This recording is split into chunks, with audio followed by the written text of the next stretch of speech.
Fala galera, Evandro Fusari com mais um vídeo pra vocês, como é que vocês estão? Tô bem, né? Tô bem, dá pra ver daqui o olhinho brilhando. Eu tô feliz, eu confesso pra vocês que eu fico feliz quando eu gravo o SBS, porque vocês enriquecem demais o conteúdo com as suas perguntas, com as suas teorias, né? One Halo, Ismama, chapéu de palha,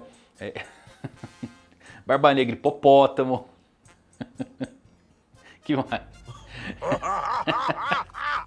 Sei lá, eu começo a lembrar e eu fico feliz. É por isso que eu gosto de gravar o SBS. Quer mandar a sua pergunta para ser canonizada? Porque os autores de mangá, eles assistem esses vídeos e falam, cara, essa aqui é boa. Vou copiar e vou pôr aqui na minha série. E aí se torna realidade, tá bom? Então aqui é a referência para os mangakás. Vem das suas perguntas. Manda. O link tá aqui na descrição, clica, deixa a sua perguntinha, tá bom? E vamos lá tirar todas essas dúvidas duvidosas. Vamos lá, começar a pergunta aqui do Kuririn dos Games. Ele não tem uma teoria, mas uma história que aconteceu na vida real que ele acha que pode ter servido de inspiração para One Piece. E é a história de um homem chamado Richard Adam Locke, que criou a história de um povo alado que vivia na Lua e publicou vários artigos em um jornal como se fosse realmente uma descoberta científica. Ele fez isso para alavancar as vendas desse jornal, mas fez isso se passando por uma outra pessoa chamada John Herschel, um astrônomo inglês que não demorou muito para a farsa ser descoberta. E John Herschel, quando descobriu sobre esses artigos, achou a história muito engraçada pela quantidade de detalhes nos artigos. Não sei, mas essa história me lembrou o One Piece, do povo alado que mora na Lua, e a história do Enel. E o cara achar a história engraçada me lembrou o Roger chegando em Laugh Tale. Ô Kuririn, eu não duvido muito, porque assim, a gente sempre traz aqui o conceito de que o Oda talvez está se inspirando no livro Eram os Deuses Astronautas, né? Que é uma temática muito interessante. Porém o escritor desse livro ele já foi refutado por diversas pessoas, tá bom? Porque ele traz umas coisas meio malucas assim. A ideia por trás do livro, ela é interessante. Inclusive se você pegar o Prometheus, que é uma prequela ali do Alien, que eu amo, eu gosto muito da série Alien. Então você tem Prometheus, traz um pouco dessa parte do criacionismo, né? Eram os deuses astronautas. No filme de Prometheus você tem os engenheiros, como se fosse aquele conceito de que não fomos criados por Deus, e sim os engenheiros do universo que criaram a humanidade para um propósito ainda desconhecido. Então o Oda ele traz um pouco do conceito de eram os deuses astronautas, tá bom? E pode ter pego alguma coisa disso sim. E era bem comum acontecer, inclusive Guerra dos Mundos, que é um filme também muito bom, atual com Tom Cruise, que eu gosto bastante. Surgiu com uma história também de um rádio, onde as pessoas... o radialista começou a falar que estava tendo um ataque, começou a narrar a Guerra dos Mundos ali, as pessoas entrou em pânico, foi um pânico geral ali, por conta das pessoas não ter acesso a essa informação, se era verídica ou não. Então assim, é interessante, tá? One Piece ele é uma colcha de retalhos. Você pode achar diversas coisas de diversas culturas, histórias, religiões. O Oda certamente ele vai pegando algumas fontes aqui e ali. Eu não duvido que ele já não viu alguma coisa parecida disso para fazer e trazer o conceito aqui de Laugh Tale ou a própria jornada da Lua, os lunarianos, tá bom? É bem interessante, boa observação essa daí. Felipe Pacheco, por que Akira Toriyama é um mangaka lendário? Por que as obras ressoam tanto nos corações de quem lê ou assiste? O que ele busca retratar? Como ele enxerga o mundo? Além do alcance das suas obras em popularidade e lotar estádios para ver o final do Torneio do Poder, o que faz o mangaka como ele ultrapassar o nível de excelência e ser uma das maiores lendas dos mangás junto com Osamu Tezuka? Talvez esses dois sejam até nível mítico, mito, além do lendário. Eu concordo com você, tá bom? Cara, o Toriyama... eu me arrepio aqui. O que faz nascer um Akira Toriyama? Isso é muito difícil. Tá muito interligado principalmente com o tempo onde ele nasceu, tá bom? E o quanto ele influenciou diversas obras.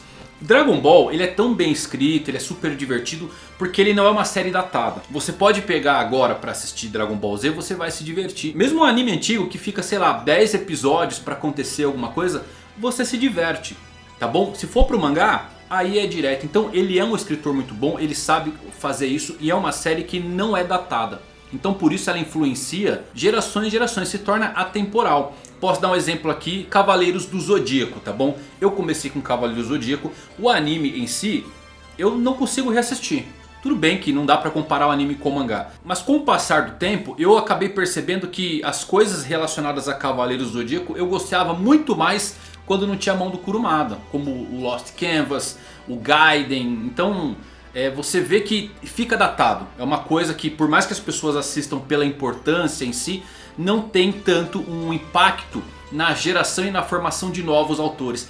Dragon Ball em si mudou praticamente toda a indústria. O Toriyama também já fazia, ele participou da arte de Chrono Trigger, que é um dos jogos mais aclamados de todos os tempos. Então ele está envolvido em muita coisa, principalmente ali nos anos 90, onde você tinha uma virada de chave em relação aos shonens. E ele criou diversos arquétipos. Então por isso que ele é um mangaka lendário. Eu colocaria nesse bolo também o próprio Togashi, tá? De Yu Yu Hakusho, de Hunter x Hunter. Que ele criou arquétipos e arquétipos que são utilizados até hoje. O Sasuke mesmo, ele é inspirado no Riei de Yu Yu Hakusho. Né? Se não tivesse o Riei, será que teríamos o Sasuke? Que é um personagem tão bom, feito pelo Kishimoto. Se não tivesse Dragon Ball, teríamos o One Piece como ele é hoje. Entendeu? Então por isso que ele é tão emblemático. E eu acho que está muito relacionado ao tempo que ele surgiu. Principalmente a isso, tá? Pensa o seguinte, os Beatles, se surgisse uma banda hoje, agora, exatamente, Lennon, Paul, se eles surgissem agora, eles teriam o sucesso que eles tiveram naquele período? Não teriam. Já tem tantas bandas fazendo diversas coisas, e eu acho que eles não conseguiriam alcance, até porque a música deles não estaria no ponto alto do seu auge, não estaria na moda, não estaria no mainstream. Perfeito? Então está muito relacionado a você ser um pioneiro. E o Toriyama, sem dúvidas, ele é um pioneiro na concepção de um shonen, né? Ele criou meio que uma regra. A jornada do herói é usada até hoje pelos editores quando se entra uma nova história. Mesmo que o autor não tenha uma influência tão grande de Toriyama, todos os editores querem algo que Dragon Ball fez. E aí você entra no bolo agora de ter One Piece fazendo a mesma coisa, tá bom? Então por isso que ele é importante. Porque ele deu uma virada de chave em toda a indústria e se tornou um autor que quebrou a barreira do Japão. Eles são muito fechadinhos assim pra sair as coisas lá de dentro, tá? E o Toriyama, talvez sem esforço, acabou quebrando essa barreira. E aí você tem Chrono Trigger, que é um sucesso grandioso. Dragon Ball, como você disse, de lotar estádio pra assistir um filme. Cara, isso é surreal assim você imaginar. Você lotar, aqui no Brasil mesmo foi uma coisa linda quando teve o Torneio do Poder, né? As pessoas na rua, telão, coisa de louco, então toca muito o coração. E é uma pessoa que entrou muito forte na vida de diversas gerações e vai continuar entrando. Ele é atemporal e por isso que ele é um gênio como o Tezuka. Por que o Tezuka é tão monstruoso? Pela quantidade de obras e claro pela influência. Ele é o Maurício de Souza. Tem o Maurício de Souza aqui no Brasil? Por que não tem um outro Maurício de Souza? Porque está muito atrelado ao período e o que ele fez e construiu ao longo da sua carreira. A gente tem diversos artistas, quadrinistas, mangakas aqui no Brasil que são talentosos. Mas dificilmente alguém vai conseguir ter o nível de influência do Maurício de Souza com a Turma da Mônica, não é? Então é basicamente isso. Porque Turma da Mônica é uma coisa que se eu pegar pra ler hoje, eu comecei minhas leituras com ela, eu vou me divertir do mesmo jeito de quando eu era uma criança, de quando eu iniciei minhas leituras. Dragon Ball é sobre isso. Então não importa a sua faixa etária, sempre vai ser divertido. Você se tornou pai, você se tornou mãe. Eu tenho certeza que uma série que você pode apresentar pro seu filho, ele vai se divertir muito, é Dragon Ball. Por isso que Toriyama é uma lenda, tá bom? Prof. Che, ele estava pensando aqui sobre Nika Dark Nika do Pesadelo das Crianças. E ele acha que o despertar da fruta de Nika está ligado à motivação do libertador. Se o usuário quer a liberdade através da destruição, provavelmente ele ganha esse aspecto do Nika destruidor. Enquanto aquele que quer libertar o mundo através da união ganha o aspecto do Nika branco. Como o despertar está alinhado com o usuário e a vontade da fruta, Nika quer libertar. Mas a liberdade pode vir tanto pela destruição quanto pela união. Prof, é muito legal esse pensamento porque eu fiz um vídeo até do Barba Negra, potencialmente sendo a versão Dark de Nick, pode acabar, até o Pesadelo parece bastante, né, a barba ali, então sei lá, foi um prenúncio. Mas eu trouxe justamente esse ponto que você está falando, porque vamos pegar aqui o Barba Negra e o Luffy, os dois sonham com liberdade, perfeito? Os dois sonham, e liberdade é subjetivo, né? Eu posso perguntar para você o que é liberdade e você pode me dar uma resposta completamente diferente da minha. E eles são isso, apesar de eles serem personagens que vão para o mesmo caminho, eles vão em direção oposta. O Barba Negra não gosta da torta, o Luffy já gosta da torta. Lembram dessa cena de Jai? Então o Luffy ele quer a liberdade, mas naquele estilo mais romantizado de se viver uma aventura, né? Trazendo um pouco mais da romantização. O Barba Negra também quer uma liberdade. Só que ele quer o quê? Através do poder. Ele quer se tornar o rei do mundo, porque sendo o rei do mundo, aí ele pode ser livre para fazer o que ele quiser. Tá bom? Então acaba se trazendo esse conceito e é onde você pode realmente ter uma variante The Dark Nika, da libertação acontecendo. Porque eu não acho que Nika, a divindade, se ela de fato existiu, é uma coisa alinhada totalmente com o Luffy. Cada um tem seu jeito de liberdade, né? Então seria muito interessante de fato se começou o Barba Negra roubar a fruta do Luffy sem matar, ou que mate o Law reviva o Luffy, e o Luffy tem que lutar somente com Haki. Quantas vezes já foi evidenciado que Haki está acima de tudo aqui no mundo de One Piece? O Luffy sem fruta momentaneamente, tendo que lutar contra o Barba Negra, que se transformou numa versão Nika. Então eu gosto disso, tá? Eu acho muito interessante. O Oda ele pode estar preparando um baita de um plot twist. E quando acontecer Dark Nika, o Barba Negra, roubando a fruta do Luffy aí, vocês vão falar, pô, realmente parece interessante mesmo. Agora somente com Haki pro Luffy vencer? Vai ser legal, né? Risada FC, quando falam em Mother Flame, todos ligam instantaneamente ao Luffy. No entanto, esquecem quem poderia ter o maior power up com ela, aquele que está vendo a história e aprendendo. Cut Flan, ele pode trocar a energia dele por uma fonte alternativa? Olha, eu já acho que seria o contrário. Porque o Frank ele não teve um momento só de conversa com o Vegapunk, onde ele poderia apresentar um pouco mais da energia movida a cola. Vegapunk está buscando tanto aí um sol, né? E se o Frank fala, pô, aqui eu desenvolvi um com cola, por que você não usa nas suas máquinas? Então, pode haver um plot twist do Frank acabar ensinando o Vegapunk a utilizar a cola para mover os seus experimentos. A Mother Flame pro Frank, ela é interessante, mas eu acho que ela funciona melhor pro Luffy, porque tem uma cena que eu gosto bastante, tá bom? Não é aquela coisa confirmada, mas quando você junta os pontos você fala, o Oda ele colocou a mesma coisa. O Luffy, quando ele tá lutando, ele entra no Gear 5, logo na sequência, lá em Egghead, tá? O Saturno ele chega na câmera de Mother Flame, e aí você vê que os tambor da libertação toca, e a Mother Flame ela dá ela mexe com a energia. O que acaba por indicar que a energia da Mother Flame é a mesma energia dos tambores da libertação, que lembrem, despertou o robô ancestral. Então tá muito mais atrelado ao Luffy. Eu acho que o Luffy ele vai acabar devorando a Mother Flame para atingir o apogeu de força. Mas não dá para descartar que o Frank, que ficou interessado, né, pelo que a Lilith disse sobre o fogo alimentar toda a ilha. E a Lilith disse inclusive quando o Frank perguntou que ela queria ter um sol próprio, que pode ser ele que vai trabalhar com isso e ajude inclusive no desenvolvimento de novas máquinas para o final da série. Se as plantas de Pluton forem utilizadas como a gente acha que vai ser, ou seja, para compor um novo navio, por que não termos uma Mother Flame ativa? Imagina a Mother Flame nem do Sun, hein? Aí faz sentido, né? Navio de 1000 sóis, Mother Flame lá dentro. Aí seria interessante o Frank utilizando. Eu não acho no Shogun dele, mas no Sunny com plantas de Pluton, aí seria legal. Felipe Pacheco, no vídeo que eu fiz aqui do mural que revelou o sonho de Luffy, Roger e Joy Boy, teve um momento que eu falei de Nika com a capacidade de transformar o imaterial no material. Essa frase só lembrou da Nika e o Nick no Mi do Kuma. Porque o Dr. Vegapunk disse que a fruta da patinha podia manifestar conceitos abstratos. Será que o Kuma vai ser importante no desenvolvimento do Luffy como personagem? Será que além de manifestar esses conceitos, o Kuma não vai fazer com que o Luffy entre em contato com as ideias que movem o mundo de One Piece?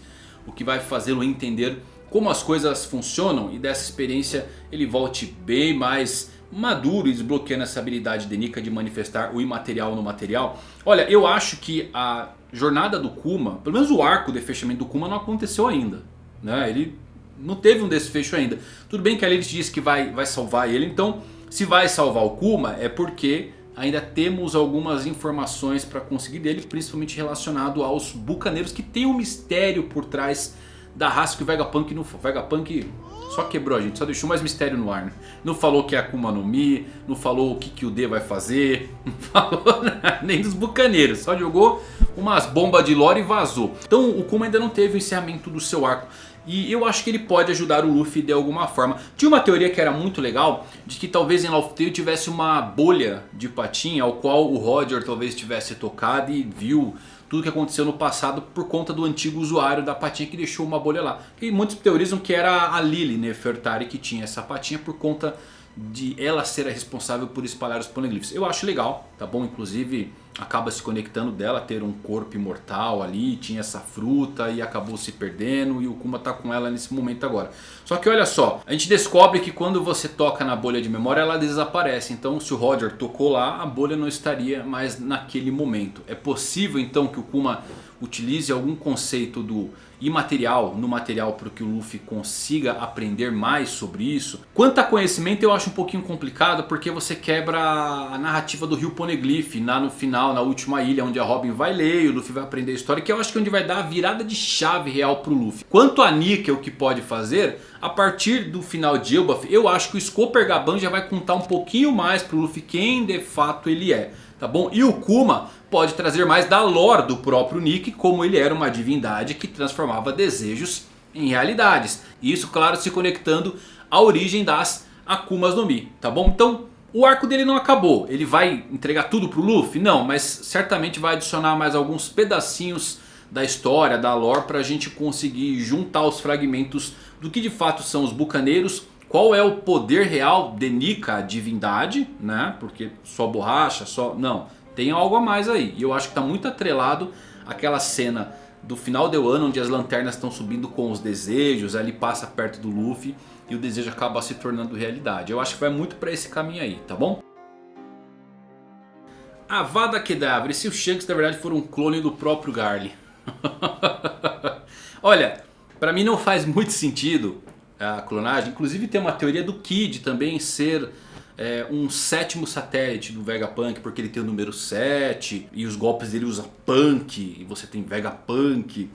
Pra mim não faz qualquer sentido essas ideias aí, tanto pro Shanks ser um clone quanto pro próprio Kid ser um satélite do Vegapunk. Por quê? Vamos lá. Primeiro, o Shanks ele surgiu como um bebê no Extra, um bebezinho, tá bom? Então assim, 39 anos atrás, que é a idade do Shanks, o Vegapunk ainda não tinha desenvolvido perfeitamente a clonagem de humanos. Ele nem trabalhava com o governo mundial naquela época. Ponto mais antigo que a gente tem de possivelmente termos um clone é 35 anos atrás com Edward Weevil, tá bom? Porque a Miss Baquin, que era dos Mads, possivelmente roubou as pesquisas e ela mesma tentou fazer um clone do Barba Branca. Só que saiu o Weevil meio que defeituoso. E aí você tem a própria Stussy, que é um clone também da Miss Baquin. A Stussy, ela tem 36 anos, tá? E o que indica, ela é a primeira clonagem que a gente tem no mundo de One Piece, tá bom?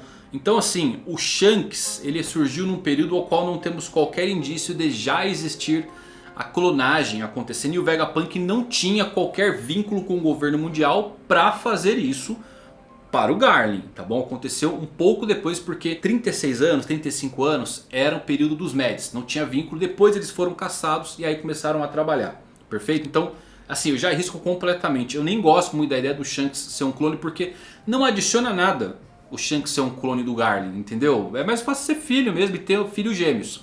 Vamos pro Kid, o Kid satélite. Pô, o Oda colocou um monte de informação de fundo do Kid, da infância dele, do passado, da origem dos piratas, para depois colocar que ele é um clone, um satélite. Lembra que os satélites de Vegapunk surgiram muito recentemente.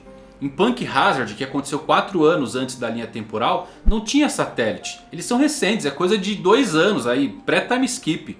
Tá bom? Então não tem como o Kid ser um satélite de Vegapunk. A linha temporal não bate. Quem que eu acho que pode ser um clone que faz muito sentido e que é interessante para a história? A Gunko. A Gunko pode ser um clone da Dini, revolucionária. Tem heterocromia, um olhinho diferente do outro. Pode ser um avatar de Musama. A Gunko tá usando lá a seta da flecha. Aí você tem Musama usando o rabinho do diabo, que é bem parecido, né? Então talvez o Saturno tenha feito um clone da Dini e aí nasceu a Gunko. E é por isso que ela não é uma santa, mas está no alto escalão do governo mundial, né? Podendo inclusive julgar nobres como São Charles e tudo mais. Perfeito? Mesmo não sendo uma santa. Então aí eu acho que faz muito mais sentido você ter uma situação de clonagem acontecendo, porque é chocante, né? A Bonnie descobriu, o Kuma quando voltar a descobrir que a Gunko é a Dini inteira. E o que o Oda poderia fazer no final? O Kuma vai lá e tira as memórias da Gunko, né? E sei lá, tem guardado algumas memórias da Dini, recoloca e a Bonnie tem sua mãe de volta. Ó que coisa legal.